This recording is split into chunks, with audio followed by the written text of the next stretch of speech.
Dios te bendiga, que la paz del cielo te acompañe hoy, mañana y siempre. Gracias por seguir en esta serie de videos y seguimos con esta temática del último mensaje de salvación, el último llamado de misericordia que hace Dios para una humanidad que necesita ser salvada por Él. Hemos venido hablando acerca del temor a Dios, hemos venido hablando acerca de darle la gloria a Dios y hoy es menester que nosotros hablemos de nuestro tercer imperativo. Y el tercer imperativo es adorar, adoración.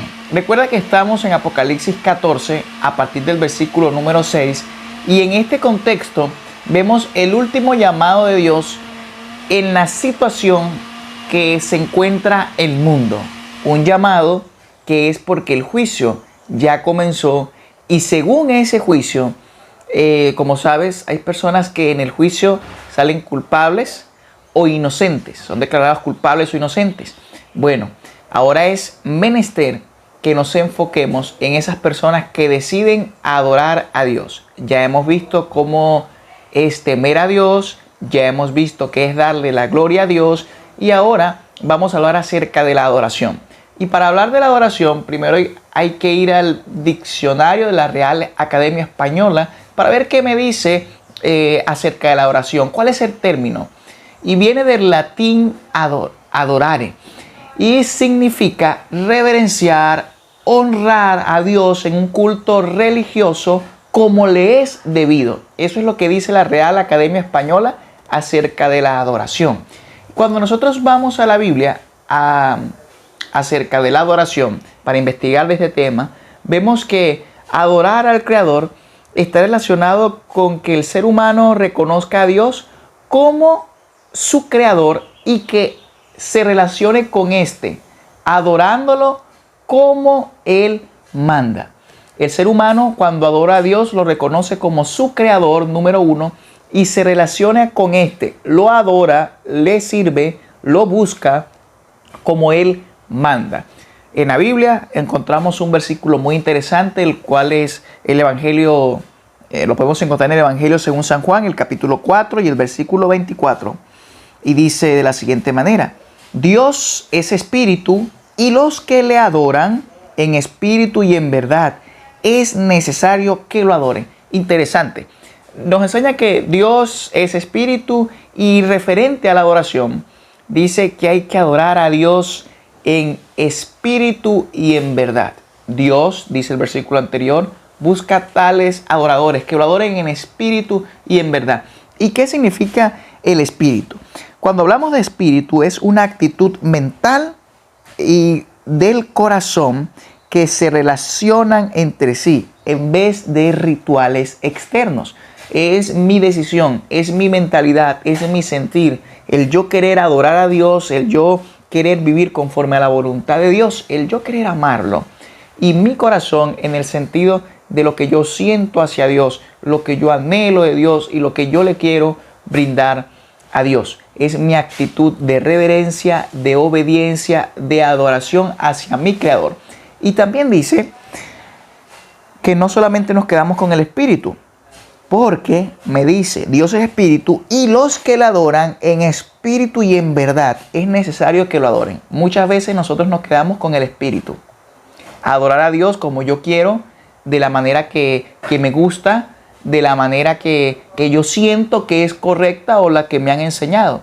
Pero yo tengo que entender que el versículo me dice en espíritu y en verdad. ¿Y qué cosa es la verdad?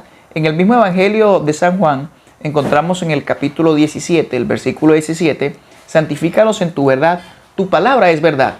O sea que la verdad es la palabra de Dios.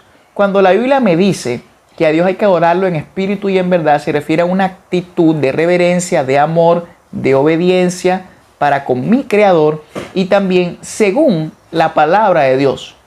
Si la palabra de Dios me enseña una manera en la cual yo tengo que adorar a Dios con un corazón contrito y humillado, de una manera que Dios quiere que el ser humano le adore, yo tengo que seguir esa manera de adoración. ¿Por qué? Porque yo no soy un ser el cual puedo tomar decisiones referente a la oración por mí mismo. No, yo amo a Dios, yo obedezco a Dios, yo decido seguir a Dios, pero recuerda, Dios es un padre. Y un padre que sabe qué es lo bueno y qué es lo malo y quiere que tú y que yo le entendamos. Quiere que tú y que yo entendamos qué es lo bueno y qué es lo malo. Y a los padres tienen reglas, tienen leyes, tienen normas que son para nuestro bien, que son para buscarle, que son para acercarnos más a Él de la manera correcta, no como nosotros queramos.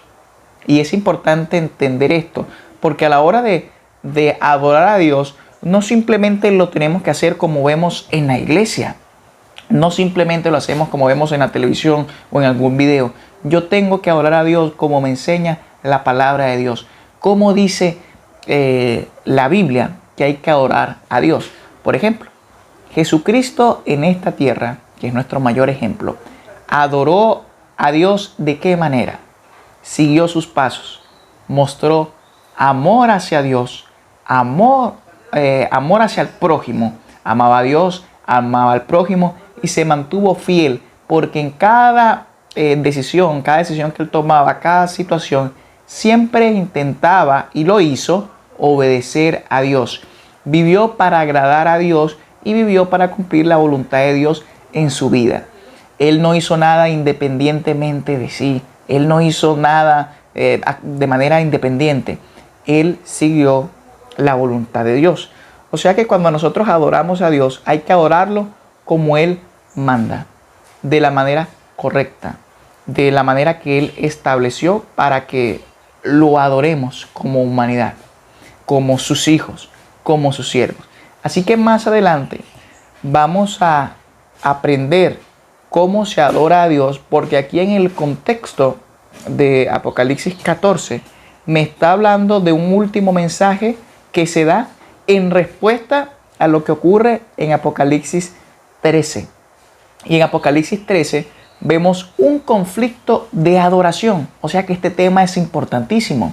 Un conflicto de adoración porque va a llegar el momento donde el ser humano va a tener que decidir a quién adora.